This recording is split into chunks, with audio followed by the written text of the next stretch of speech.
আসছে তরুণদের নতুন রাজনৈতিক প্ল্যাটফর্ম। জুলাই অভ্যুত্থানের তরুণ নেতাদের নেতৃত্বে একটি নতুন রাজনৈতিক উদ্যোগ খুব শিগগিরই জনসমক্ষে আত্মপ্রকাশ করতে যাচ্ছে।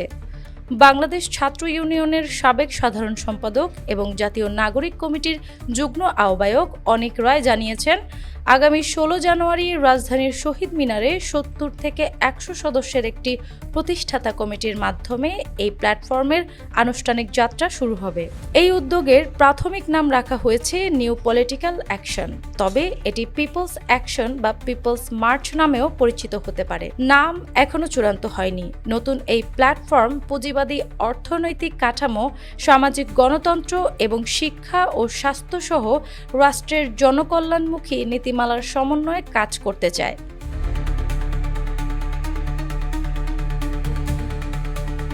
অনিক রায় বলেন, আমাদের প্রাথমিক সংগ্রাম একটি প্রজন্মের লড়াই। আমরা এনসিপির মাধ্যমে এটি এগিয়ে নিতে চেয়েছিলাম, কিন্তু সেটি প্রথাগত ধারায় চলে যাওয়ায় যারা কোনো প্রতিষ্ঠিত রাজনৈতিক ভিত্তির উপর দাঁড়িয়ে নেই, তারা মিলে নতুন উদ্যোগ নেওয়ার সিদ্ধান্ত নিয়েছি। জুলাই অভ্যুত্থানের অংশগ্রহণকারীরা প্রথমে গঠন করেছিলেন জাতীয় নাগরিক কমিটি, পরে গঠিত হয় জাতীয় নাগরিক পার্টি বা এনসিপি। তবে ইসলামী ছাত্র শিবিরের একটি অংশ এনসিপিতে যোগ না দিয়ে ইউপি বাংলাদেশ নামে আলাদা প্ল্যাটফর্ম গঠন করে।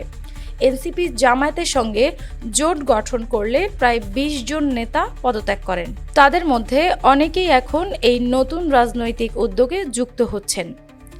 অনিক রায় আরও বলেন, আমাদের অর্থনৈতিক লক্ষ্য হবে গণতান্ত্রিক দেশগুলোর পুঁজিবাদী কাঠামো থেকে অনুপ্রাণিত, যেখানে পুঁজির অধিকার নিশ্চিত করার পাশাপাশি বৈশ্বিক সামাজিক গণতান্ত্রিক নীতিগুলোকে অগ্রাধিকার দেওয়া হবে।